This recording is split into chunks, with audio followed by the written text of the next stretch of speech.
Hi everyone, I'm interview buddy Raghavi from Quantumnique.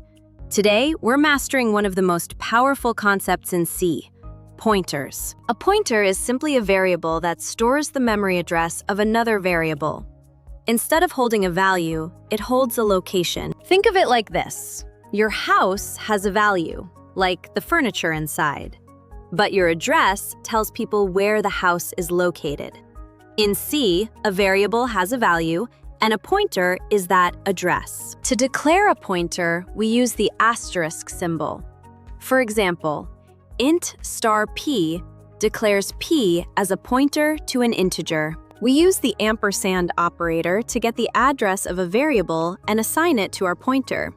Now, p knows exactly where a lives in memory. Interview tip: always initialize your pointers to null if they aren't being used. It prevents them from pointing to random memory and saves you from a lot of debugging. Quick quiz. What does a pointer store? Is it A, B, C, or D? Drop your answer in the comments below. Follow Quantumnique for more tech tips and check out our GitHub for the full code examples. Happy coding!